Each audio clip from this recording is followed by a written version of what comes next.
Hello, my dear friends. Welcome back to the Fluent Zone, your favorite place to enjoy interesting English stories and improve your listening and speaking skills. Today, we've brought you another exciting story that will not only entertain you, but also take you one step closer to becoming fluent in English. It was a cold winter night when Pete and his wife Carla arrived at the old house. They had just gotten married and this was their first trip together.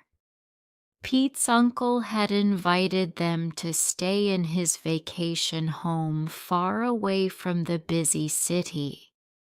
The house was big with tall windows and old wooden walls. It looked dark, and there were strange shadows in the corners. Pete and Carla felt a little uneasy, but they were excited for their adventure.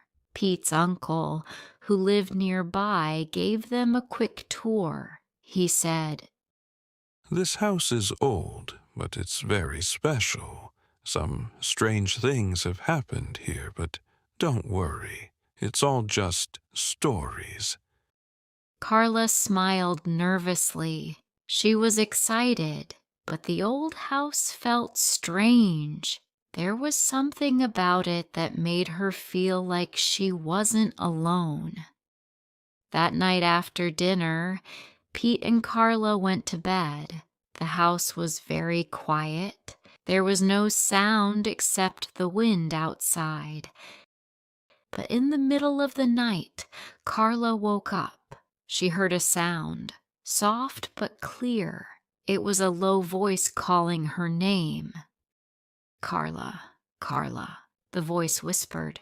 Carla sat up in bed. She looked around, but there was no one there. She was sure she had heard it. Her heart began to race. She tried to sleep again, but the feeling of someone watching her wouldn't go away.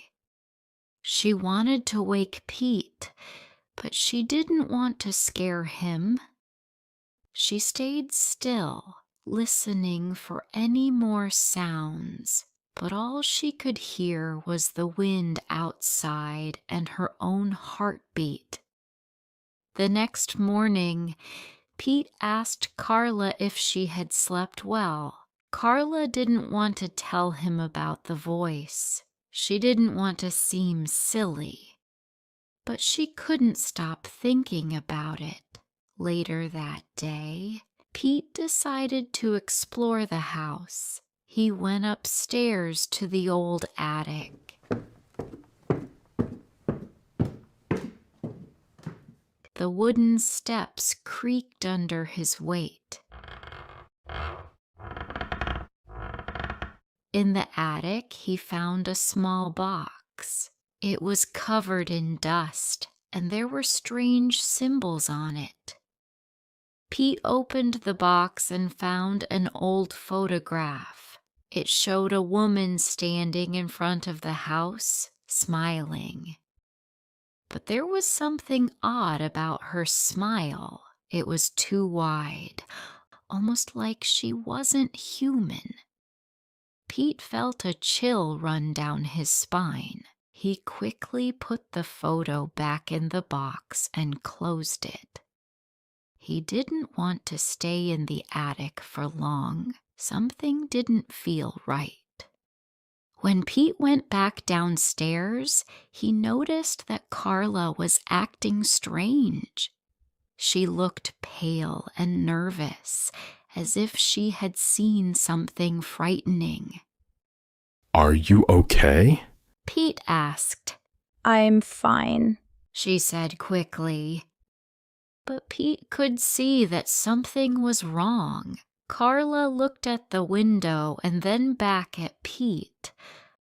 "I keep hearing things. I think this house is haunted," she said. Pete didn't believe in ghosts, but there was something in Carla's eyes that made him doubt his own thoughts. He couldn't explain it, but he felt uneasy too. That night, As they lay in bed, the same voice whispered again. "Carla, Pete," it said. This time, Carla didn't hesitate. She jumped out of bed and ran to the door. Pete followed her, confused and frightened. They rushed out of the room and down the hallway. The house seemed darker than before. Shadows moved along the walls, and the air grew colder. They stopped in front of a door at the end of the hallway. It was the door to the attic. The door was slightly open, and they could hear a soft voice coming from inside. "Carla, Pete," it called again. Without thinking, they opened the door. What they saw inside made them both freeze in fear. Inside the attic, they saw a figure standing near the window. It was a woman in a white dress, her hair long and black. She was looking outside, not moving at all. Her face was pale and empty. Carla grabbed Pete's hand tightly. "Do you see her too?" she whispered. Pete nodded, unable to speak. The woman turned slowly and looked at them. Suddenly, the room became very cold. The woman opened her mouth, but no sound came out. Instead, a loud cry filled the house. It was a cry of pain, or maybe sadness. Pete and Carla stood frozen. They didn't know what to do or what they had just seen. They ran back downstairs, locking the attic door behind them. Both were shaking, trying to understand what had just happened. Later that day, Pete visited his uncle to ask about the woman. Do you know anything about a ghost in the attic? He asked. Pete's uncle looked surprised. Then he said slowly, There is an old story. A long time ago, a woman lived here. She was waiting for her husband to return from America, but he never came back. People say she died of a broken heart right in this house. Since then, some people have seen her ghost. She looks out the window, still waiting. Pete was shocked. Why didn't you tell us before? He asked. I didn't think it was real, but maybe it is, said the uncle. They didn't hear the voice again, but they couldn't sleep well. The house felt different now, not dangerous, but full of sadness. They knew they had seen something real, something that could not be explained. The next morning, Carla looked out the attic window. She wondered if the ghost was still there, watching. The trees outside moved gently in the wind, and the snow was falling slowly and quietly. Pete came up beside her. Do you want to leave this place? Pete asked. Carla thought for a moment. "No, I want to help her," she said. She felt a strong connection to the woman. It was as if the ghost was asking for help. They decided to learn more about the woman in the photograph. They wanted to understand her pain. They searched the house for more clues. In an old drawer, they found a small diary. It was dusty and old, with pages turning yellow. Carla opened it carefully and began to read the diary. It belonged to the woman in the photo. Her name was Catherine, and she had lived in the house many years ago. She had written about her husband, Walter. Walter had gone to America for work. He had promised to return soon, but he never came back. Catherine waited for months, then years. She wrote about her sadness, her hope, and her loneliness. I still wait by the window every day, one line read. Carla's eyes filled with tears. She was heartbroken. She whispered, Pete. Pete held the diary tightly. Maybe that's why her spirit can't leave, he said. Later, they spoke to Pete's uncle again.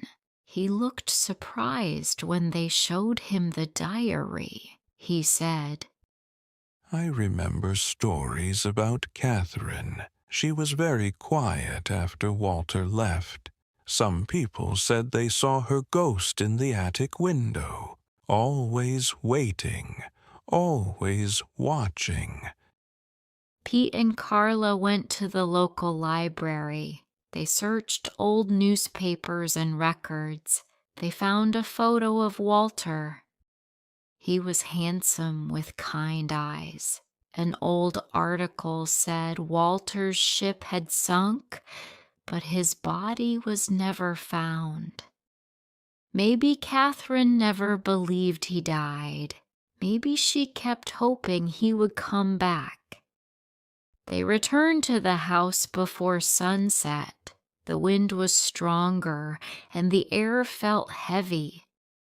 They made a plan to help Catherine find peace. Maybe if they gave her a message, she would go. That night, they went back to the attic. Carla held the diary, and Pete lit a candle. They stood in the middle of the room. Carla said softly, Catherine, we know your story. We are sorry for your pain, but you are not alone anymore. We are here with you. Walter loved you. He would not want you to suffer. We believe he is at peace now. You can rest too. The room grew cold again. A soft wind passed through the attic, though the windows were closed. Then Catherine appeared again. She looked at them with sad eyes. She did not speak, but she held out her hand. Carla stepped closer and placed the diary into it. Catherine looked down at the book, and a single tear fell from her eye. She held the diary to her chest, her eyes closing slowly. Then slowly, she began to fade. The room warmed again, and night returned. Pete and Carla stood in silence. They knew she was gone now. They felt a peace in the house they hadn't felt before. The shadows were gone. The next morning, the house felt different. It was brighter, and the air was calm.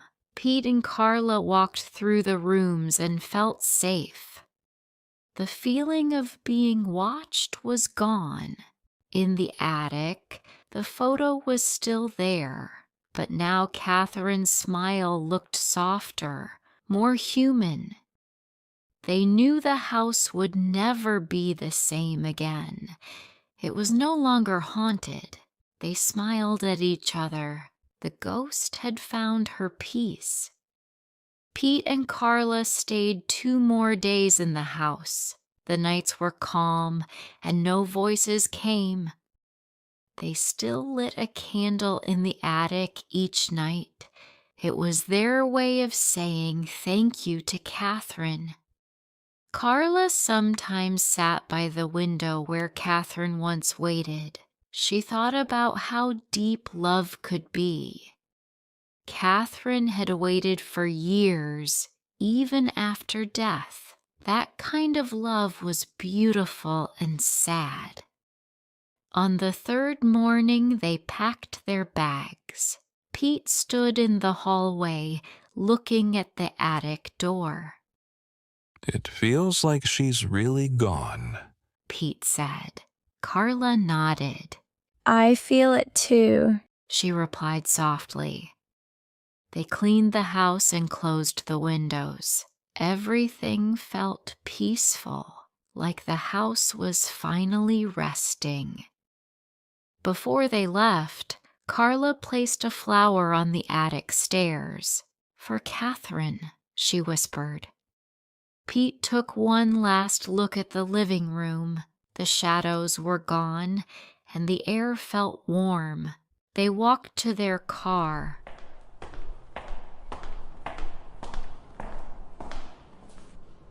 The road was quiet.